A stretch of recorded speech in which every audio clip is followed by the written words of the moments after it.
জল দিচ্ছেন, জল দেওয়ার কারণটা কি? জল দিলে মালটা সাইজ বড় হবে, আর না হলে পরে দেখা হয়ে যাবে, ছোট হয়ে যাবে। জল দিলে মাল সাইজ বড় হবে। আচ্ছা, রসগোল্লার সাইজ ঠিকঠাক থাকবে। হ্যাঁ, জল দিতেই হবে, জল না দিলে হবে না। আচ্ছা, জল দেওয়া হয়ে গেছে। তৈরি হয়ে গেছে? হ্যাঁ, এবার কি নামাবে? এবার নামাবো, ওই 7 মিনিট পরে নামাবো। আচ্ছা আচ্ছা আচ্ছা। জল খাওয়াই নামাবো।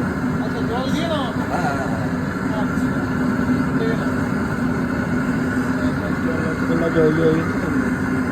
এই জলটা দিলে সাইজটা ভালো হয় নাকি? সাইজ বলায় রসটা মোটা হয়ে যায় তো ফুটতে ফুটতে, রসটায় জল দিলে রসটা হালকা হয়ে যায়।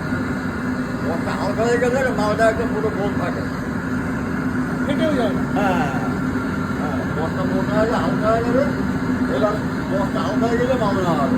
আচ্ছা।